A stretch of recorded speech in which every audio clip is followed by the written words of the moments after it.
Hello and welcome back to a Wednesday workshop.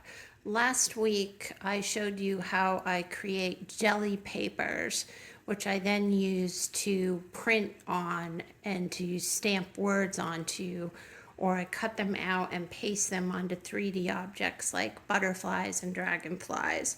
So this is a paper that I made last night, and I'm going to show you how I stamp on it, and I'm going to put in my blog post links to what I'm using as far as ink goes and stamps go, because I think I've found the magic sauce as far as stamping goes. Took me a little while to get it right, but I use for Black Ranger archival ink, and if you need to refill it, there are re-inkers that you can get, and I'm just going to show you. It's really simple to re-ink. You just unscrew the top, and then this one's almost empty. I have another one, but you put the ink down and then you just spread it around with the tip, and that's all there is to that. And I try to keep it closed when I'm not actually stamping. The other thing that's part of my secret sauce is an ink block. This is an acrylic block, and it has lines going both horizontally and vertically, so you can line up your word so it comes out straight. If you don't use one of these, if you just try to use, there are wooden stamps out there, if you just try to use those, it's impossible to make it come out straight. And if you're okay with that, because anything goes in art, then that's fine. But I happen to like it to come out straight.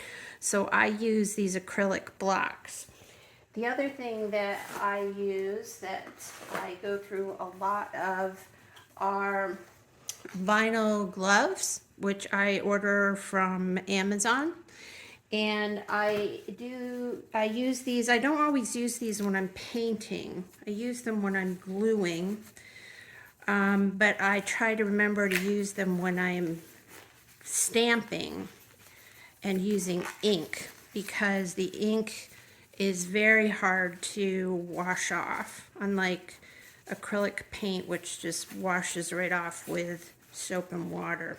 So I am going to be working on a piece that has a quote from one of my favorite authors, Matt Haig, from the Comfort Book. This is a fantastic book. It's just filled with positivity. And I picked a particular quote, and I'm going to start out. These are the letters that I use. I got them on Amazon, and you need 2 sets of them because there are not enough letters in one set to cover some of the longer words. So the first word that I'm going to do is the word you.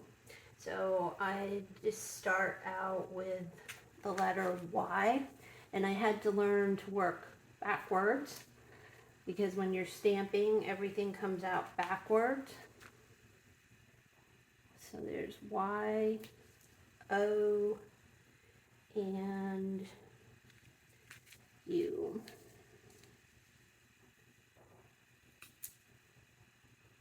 And I try to get it aligned and even. And now I'm going to stamp this. And what I do is I stamp it several times to make sure it's thoroughly inked, and I move the acrylic block all over the ink pad to make sure it's thoroughly inked. And then I get my jelly paper and I press down. Be careful not to, don't press too hard. You're going to have to play around with this. If you press too hard, it looks squished and you have to hold it for a few seconds. But there you go. You can see that the word you is stamped onto the jelly papers. What I will then do is go ahead and stamp a few more words that fit onto the acrylic block. and then I rip each word out individually, and when I'm all done, I stamp them on my piece. So I hope that helps you with your creative journey. I'll talk to you next week. Bye.